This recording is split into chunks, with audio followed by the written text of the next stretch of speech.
कोडरमा में लगातार हो रही बारिश अब आफत का सबब बनती जा रही है। पिछले 4 दिनों से हो रही बारिश से जनजीवन प्रभावित हो गया है। भारी बारिश में पेड़ गिरने की घटनाएं भी लगातार हो रही हैं। कोडरमा थाना क्षेत्र के पांडेडीह और चंद्रोडीह के बीच सड़क से गुजर रही एक बस पर अचानक 2 बड़े पेड़ गिर गए।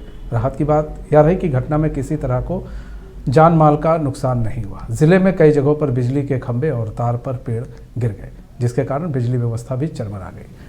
Side feeder power sub station में पानी घुस जाने के कारण पिछले 36 घंटे से उससे जुड़े शहरी इलाकों में बिजली नहीं है।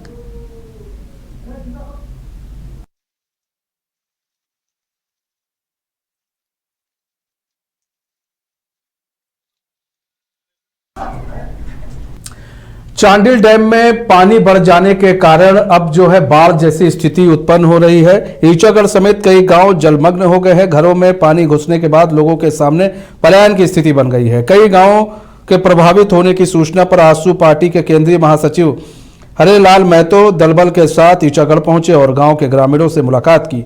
हरेलाल महतो ने पीड़ित ग्रामीणों की समस्या पर दुख व्यक्त किया। उन्होंने कहा कि वर्तमान हेमंत सरकार विस्थापित परिवारों की दुश्मन है। उन्होंने कहा कि हेमंत सरकार ने विस्थापितों को न्याय दिलाने के लिए विस्थापन आयोग गठन करने का वादा किया था। 5.25 साल के कार्यकाल में विस्थापन आयोग का गठन तो दूर की बात, उसकी चर्चा भी नहीं हुई।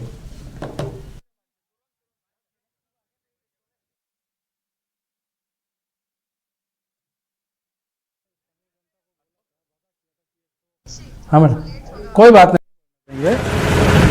ये स्थानीय विधायक है जो अभी वर्तमान में सीएम है। ये आपका चांडिल गांगुडी मैदान 2019 का चुनाव भाषण में बोले थे कि हम विस्थापित आयोग बनाएंगे, लेकिन आज तक ले कहाँ 5 साल उनका सरकार का पार हो गया, कहाँ विस्थापित आयोग बना। विस्थापित को कोई सुविधा नहीं मिला, ऊपर से अभी डुबा रहे हैं। स्थानीय जनता को बोला था, वादा किया था कि 181 मीटर से ज़्यादा नहीं बढ़ने देंगे। ये स्थानीय विधायक है जो अभी वर्तमान में सीएम है। ये आपका चांडिल गांगुडी मैदान 2019 का चुनाव भाषण में बोले थे कि हम विस्थापित आयोग बनाएंगे, लेकिन आज तक ले कहाँ 5 साल उनका सरकार का पार हो गया, कहाँ विस्थापित आयोग बना। विस्थापित को कोई सुविधा नहीं मिला, ऊपर से अभी डुबा रहे हैं।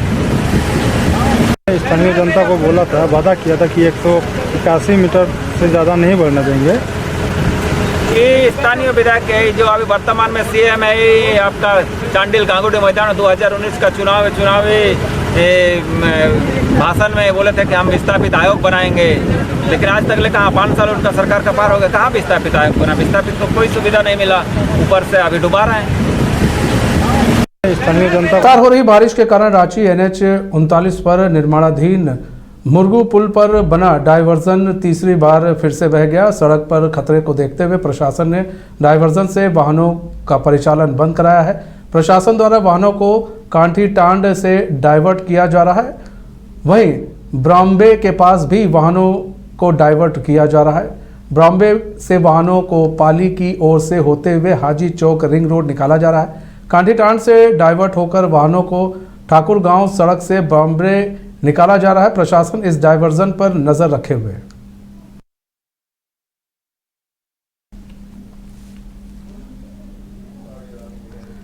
एसएसबी ने भारत नेपाल सीमा से लगे बिहार में पश्चिम चंपारण जिले के शिकारपुर थाना इलाके में लग्जरी कार से 1.82 किलोग्राम चरस के साथ नेपाली युवक को गिरफ्तार किया।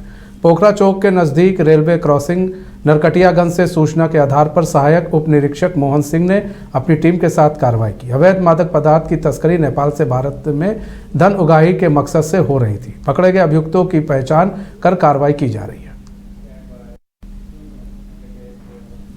लोहरदगा जिले में आफत बनकर आई बारिश से कई इलाकों में जल जमाव की स्थिति बन गई है, तो वहीं जिले में लगातार बारिश के कारण जनजीवन अस्त व्यस्त हो गया।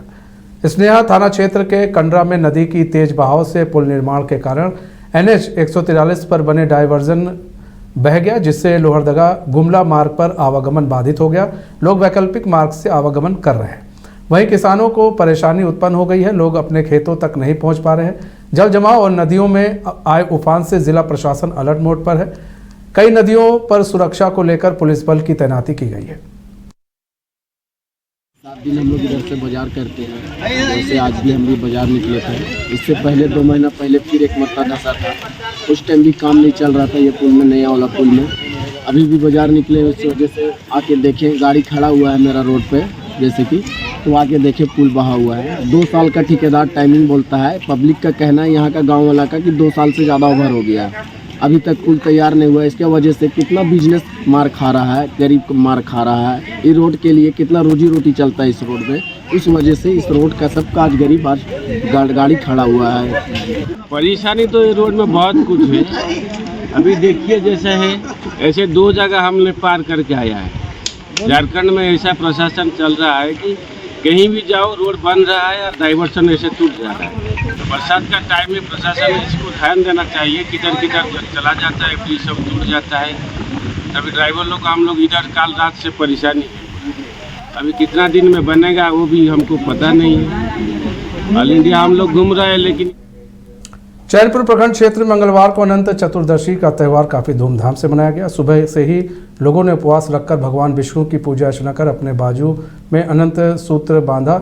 वहीं पूजा करा रहे त्रिलोकी मिश्रा आचार्य ने अनंत चतुर्दशी पर प्रकाश डालते हुए बताया कि पौराणिक मान्यताओं के अनुसार महाभारत काल से ही अनंत चतुर्दशी की शुरुआत हुई थी। यह दिन भगवान विष्णु का दिन माना जाता है। अनंत भगवान ने सृष्टि के आरंभ में 14 लोकों की रचना की थी और इन लोगों की पालन और रक्षा के लिए स्वयं 14 रूप में प्रकट भी हुए थे, जिससे वे अनंत प्रतीत होने लगे। इसलिए अनंत चतुर्दशी का व्रत भगवान विष्णु को प्रसन्न करने और अनंत फल देने वाला माना जाता है।